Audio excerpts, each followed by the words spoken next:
We don't like laws and rules. We don't like to be disciplined.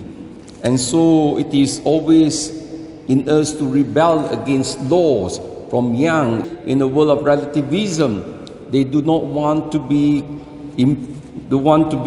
imposed by people in any way. So relativism means that you are free to choose whatever you want to do without sometimes consideration for the greater good and for the community.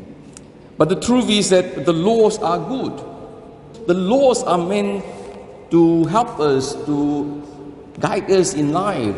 The laws are not meant to take away our freedom. The laws are meant to give us greater freedom.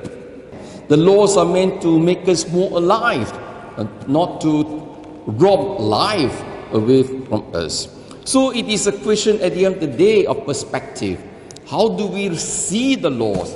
If you are just observing the laws for the sake of observing them blindly, without understanding, then of course the laws becomes a burden.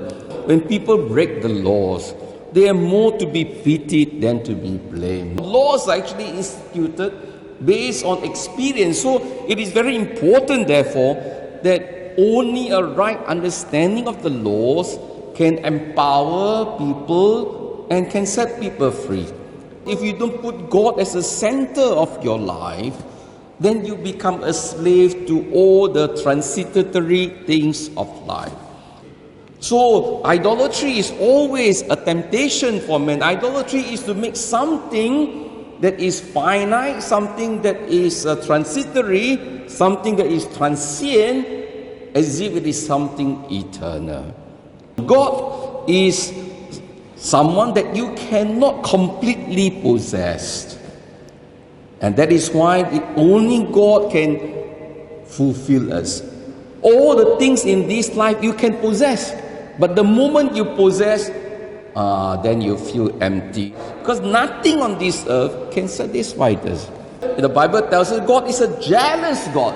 God is jealous because He is afraid that we will choose the wrong things. That kind of jealousy.